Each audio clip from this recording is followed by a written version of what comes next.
সকালবেলায় ঘরের এলোমেলো পরিস্থিতি একটু শেয়ার করে নিচ্ছি। মেঘলা আকাশ, রাতভর বৃষ্টি টুকটাক হয়েছে।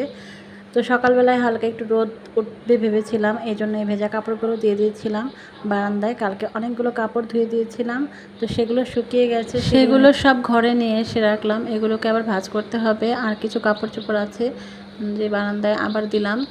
যদিও রোদ নেই, বৃষ্টি হচ্ছে পরপর থেমে থেমে। বর্ষাকালের এই স্যাঁতস্যাঁতে ভাবটাই আমার কাছে ভালো লাগে না। এছাড়া বৃষ্টি তো আলহামদুলিল্লাহ অনেক বেশি ভালো লাগে। প্রচণ্ড গরমের থেকে বৃষ্টি ভালো। বৃষ্টি হচ্ছে, তারপরেও গরম যদিও বা আছে, ভ্যাপসা একটা গরম তো আছেই। তবুও বৃষ্টিটা যেন কেন যেন ভালো লাগে। কিন্তু এই গ্রামের মধ্যে আমার মনে হয় স্যাঁতস্যাঁতে ভাবটা একটু বেশি। ঘর বাড়ি একদম সব কিছু স্যাঁতস্যাঁতে হয়ে আছে। আর বেশি হয়ে আছে এই কারণে, এই তো এখানে জানালা দিয়ে বৃষ্টি আসে, বৃষ্টির পানি আসে আমার ঘরে। আটকানো জানালা বেয়ে নিচ দিয়ে এভাবে দেয়াল বেয়ে নিচ দিয়ে পানি এসে ফ্লোরে আমার খাটের তলা, ওয়ার্ড্রোবের নিচে সব কিছু ভরে যায়।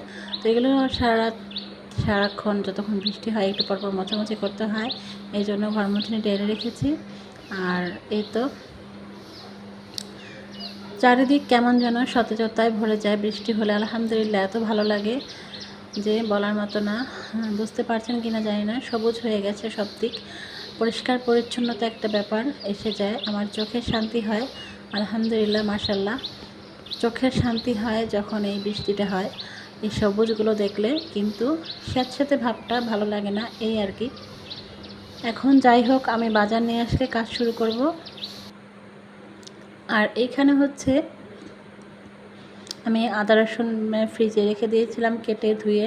এটা এখন ব্লেন্ডার করে নিব। আদা রসুন বাটা একেবারে শেষ হয়ে গেছে। আর এখানে হচ্ছে চালটা ধুয়ে দিয়েছি।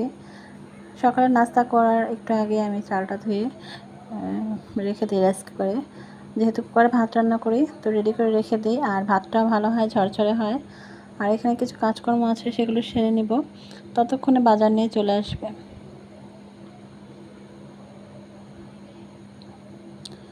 এই তো দেখুন বাজার নিয়ে চলে এসেছে। এখানে লটকন নিয়ে এসেছে। গত বছর লটকন কেনা হয়নি, এবছর এই প্রথম কেনা হলো। লটকনটা খেতে ভালোই লাগে যদি টক না হয়। তো এই লটকনটাও টক ছিল না, যদিও ছোট ছোট ভেবেছিলাম যে টক হবে, মিষ্টি ছিল। আর এখানে এক সপ্তাহ আগে ডাটা দিয়ে গিয়েছিল ওই আপাটা, যে আপা তার জমিতে এগুলো লাগিয়ে থাকে। তো সেটা রেখে দিয়েছিলাম কেটে বেছে। আর জাবির লটকন খেয়ে টেবিলে রেখে দিয়েছে প্লেটে সব কিছু। এখানে পেঁয়াজ কুচি করে নিলাম, কিছুটা বেশি করে করলাম।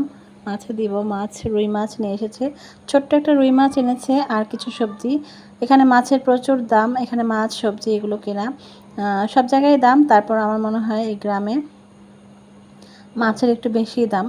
তো একটা ছোট্ট রুই মাছ এনেছে। এখানে এনেছে লেবু, ধুন্দুল আর হচ্ছে পটল। তো এই পটলটাকে আমি ভেবেছিলাম যে কাঁকরোল, এটা কাঁকরোল না, পটল এনেছে। আর এখানে এনেছে কাঁচামরিচ 80 টাকা কিলো। আর সব কিছুই 90-80 টাকা কিলো।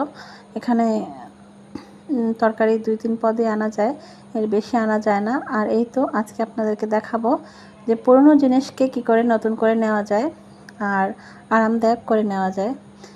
প্রচণ্ড গরমে এই ড্রেসগুলো পরতে আমার ঘরে রান্না করতে অনেক খারাপ লাগতো। তো পুরনো ড্রেস লন্ড্রি না, টেইলরে দিলে অনেকটা টাইম লাগে, দিতে চায় না সহজে এইসব কাজ করে।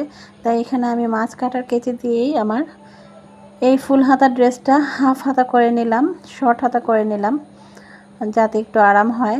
তো আমি সেলাই কাজ একেবারেই পারি না, এই জন্য এইভাবে শর্টকাট করেই নিই মাঝে মাঝে। আর এখানে ডাটা আলু দিয়ে আমি রান্না করলাম রুই মাছের ঝোল। এটা এইমাত্র চুলাটা অফ করলাম, এখন বাজে 2টা। তো প্রচণ্ড খিদে পেয়ে গেছে। আমি এখন গোসল করব, নামাজ পড়ব, তারপর খেতে বসবো। জাবিরকে ভাতটা খাইয়ে দেবো আগে।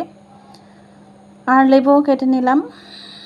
এই কোরবানি ঈদের পর থেকে মাছ একদমই খাওয়া হয়নি, তো আজকে খাওয়া হবে।